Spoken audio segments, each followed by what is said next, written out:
Hey guys, welcome back to the channel. My name is Katelyn, and today we are continuing the 100 Dragon Challenge. So, for this one, there was a lot of suggestions for this, both on YouTube and on my Discord, and I forgot to check Twitter, but I know that there was a lot of pop-ups, but today we're doing a Yin Yang style dragon. So in some of those comments, there was the point of making a multi-headed dragon, and I'm like, that is a fun idea, so I decided to go with that. I wanted to do a two-headed Yin Yang dragon and have basically this creature be monochromatic and just have white and black, which proved to be a little bit of a challenge in the coloring phase. Like, some of it was really fun, other things like was like, meh, you know, that was a little tough. But either way, like, I was excited to jump in and create this dragon. So first detail that I want to point out that I was actually really proud of was the head design. So I decided that the yin yang symbol is like that kind of curved teardrop shape. And I was like, well, what if we did like the reverse shapes of that? So the one side would be as if the tip of it was facing up, and the other side, the tip would be facing down. And if they looked at each other, technically their heads would interlock. And I was like, oh, that's such a fun idea. And I was so excited to like create a dragon with such a unique head design. I also wanted to make sure that the black and white kind of fused seamlessly. I know there was, I think one of the comments that I saw was making like one half colored, one half not. And I was like, well, if I want to do a black and white yin yang dragon, I think it'd be interesting to instead try to show like the more heavily darkened areas versus the lighter areas, but make it almost seamless. Because I know in some of the mythology around like yin yang and like the balance of dark and light type of thing, there's usually, like I said, a balance, or they merge and exist together. So I kind of wanted to get that idea with this dragon. So I thought about doing like some spots or stripes, or adding some different like circle patterns. I wasn't too much of a fan of that, but I really liked the more tiger stripe idea because it works really well. I guess it's more like a zebra stripe, because a zebra, there's always the joke of, is it white with black stripes or black with white stripes? And I actually want you guys to leave that in the comments below. Which one do you think it is? I know which one it is, but I'm gonna keep it a secret. I wanna know what you guys think. Is it black with white stripes or white with black stripes? Let me know what you think. But with that in mind, I thought that would be a really fun thing to carry over into the yin yang idea. And while I was coloring and planning that out, I was like, well, I could make areas that look like it's white on black stripes or black on white stripes. So I ran with this idea and made sure that different areas kind of were like these opposite feeling, or like I guess giving different details that made them look similar but different. For example, like the crests on the head for like for one head I had the crests facing down, the other had them facing up. Same with like the eyebrows, it had the same feel of like one was going down and the other was more like upward feather-like pattern. And one thing I did decide to keep consistent was in my sketch, like the belly scaling. I can't think of what it's called, but basically the larger belly scales. I thought about doing two different ones and having a different texture or pattern for both. And I felt actually it worked better to keep them a consistent belly pattern, but we could just change the color back and forth per scale, or just basically find an interesting way to make it look like it was mixing together between the light and the dark belly scales. And then I decided to make the front legs more like horse legs, and then the back more reptilian. I thought this kind of went with the opposites idea, like very different stylized legs, to really give the idea of like, okay, these are opposites, but they've merged into one.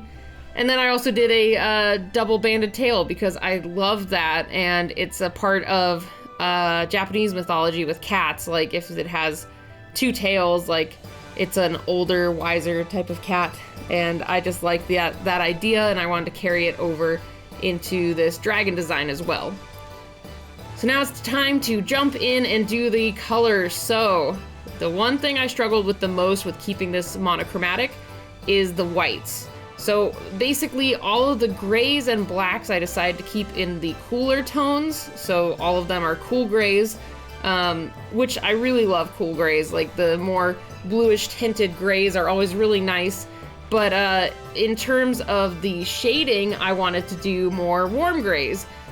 It helps like differentiate the difference between what the coloring of the dragon is. Like basically the coloring is all in the cool grays, but maybe the shadows and shading are in more warm grays. In the long run, it does help, but I've always kind of struggled with shading and rendering white, like bright white, paper white characters with my Copics.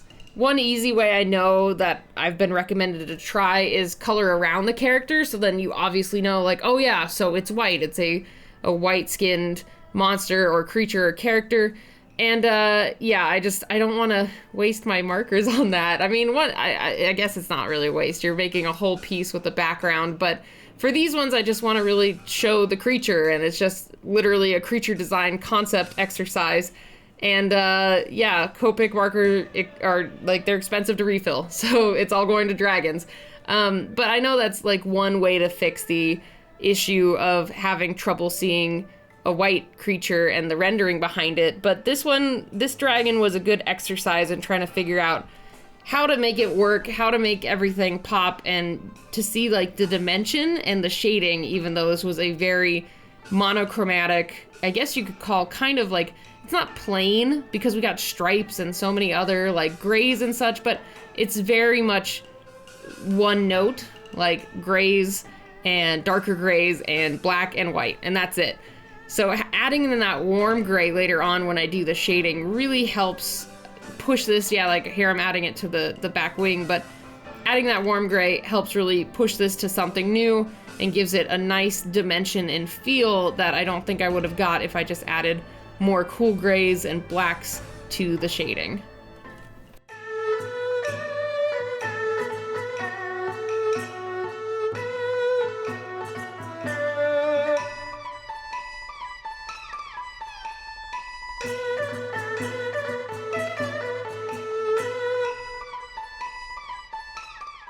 So I had a funny thought when I was finishing this up as well.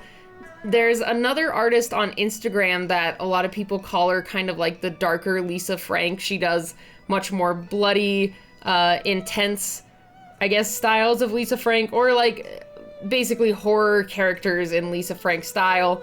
I really get a Lisa Frank vibe from this. I remember having, I feel it was like a snow leopard folder or like a white tiger folder that had a very similar feel and color style, and I just can't help but laugh and picture this on like an old school kid's notebook or like a folder or God, what else did I have from Lisa Frank? I had so many things, maybe like on the front of like a sticker book. It feels so playful and whimsical, and I really love it. But it also just gives me this weird nostalgia of the 90s for me. I can't really place my finger on it outside of just feeling like it's a Lisa Frank piece, but I really love how this turned out.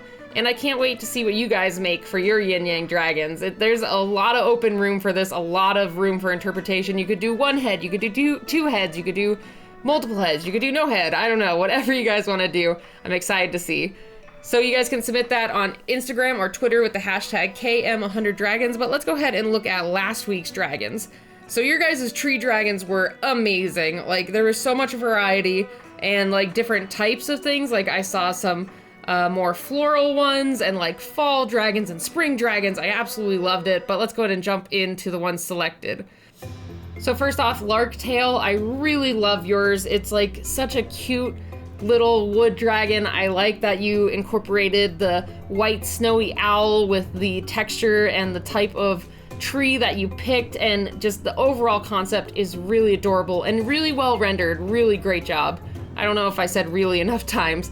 And then next up is my friend Janelle. I had to shout her out for this one because I really love her design. It's just this really cool, intense looking wood dragon. I love that it has like what looks like an eye in the center of its head, and it's just really well rendered, and I love your use of just straight ink pens. Looks really good.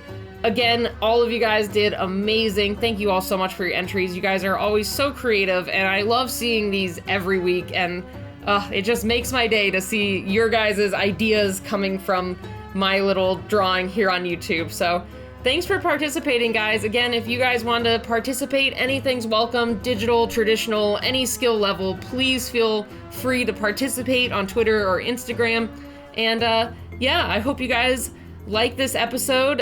Thanks again for stopping by, and if you aren't already, you can go and hit that subscribe button. I have new videos every week, and I would really appreciate if you like this video to hit the like button.